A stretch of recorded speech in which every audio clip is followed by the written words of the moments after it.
कभी कहेंगे 3 पेपर अलग रहेगा, कभी कहेंगे मल्टीपल दिन में होगा, कभी कहेंगे हम लोग आखिरी दिन में भी चेंज कर सकते हैं। सचिव कुछ और बोलेंगे, अध्यक्ष कुछ और बोलेंगे, बाहर मीडिया में कुछ और आएगा। ये क्या चीज बना के रख लिए लोग? एक एग्जाम, एक पेपर, एक शिफ्ट। हम लोग को और कोई मांग नहीं है, हम यहाँ से लौट जाएंगे। बोले आप नेगेटिव मार्किंग रखा, हम लोग तब भी सुने, जब चेंज किए हम लोग सुने, लेकिन नॉर्मलाइजेशन नहीं होनी चाहिए।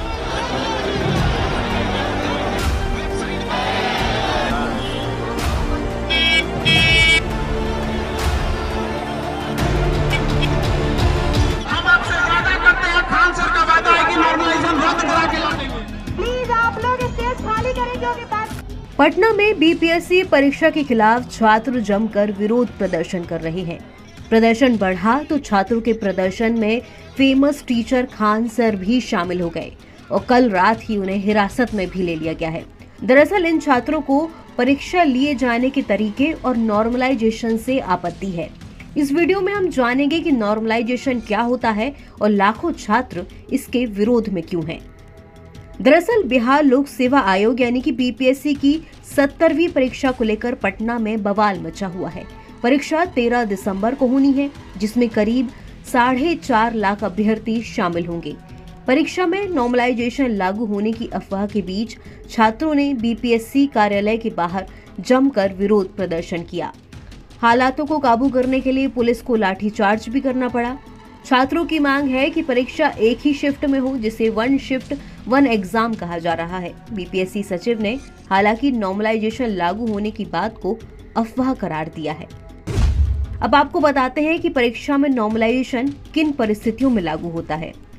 दरअसल नॉर्मलाइजेशन की प्रक्रिया तब अपनाई जाती है जब परीक्षा अलग अलग पालियों में होती है और प्रश्न पत्रों का कठिनाई का स्तर भी अलग अलग होता है।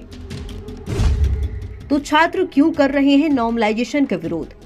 दरअसल छात्रों का कहना है कि नॉर्मलाइजेशन से उनके अंकों पर असर पड़ेगा और मेरिट लिस्ट में उनका स्थान नीचे चला जाएगा।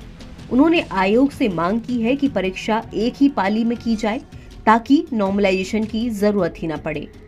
अब जानते हैं कि आखिर क्या होता है नॉर्मलाइजेशन, जिसकी वजह से पटना में छात्र आक्रोशित हैं और सड़कों पर आयोग के खिलाफ हंगामा कर रहे हैं। नॉर्मलाइजेशन एक सांख्यिकीय प्रक्रिया है जिसका उपयोग कई पालियों में होने वाली परीक्षाओं के अंकों को नॉर्मलाइज करने के लिए किया जाता है। मान लीजिए कि एक परीक्षा 2 पालियों में आयोजित की गई। पहली पाली का पेपर दूसरी पाली के पेपर की तुलना में कठिन है। ऐसे में पहली पाली में बैठने वाले छात्रों को कम अंक मिलेंगे, जबकि दूसरी पाली में बैठने वाले छात्रों को ज्यादा अंक मिलेंगे। नॉर्मलाइजेशन के द्वारा पहली पाली के छात्रों के अंकों को बढ़ाया जाएगा ताकि उन्हें दूसरी पाली के छात्रों के बराबर लाया जा सके। नॉर्मलाइजेशन को इस तरह से समझा जा सकता है।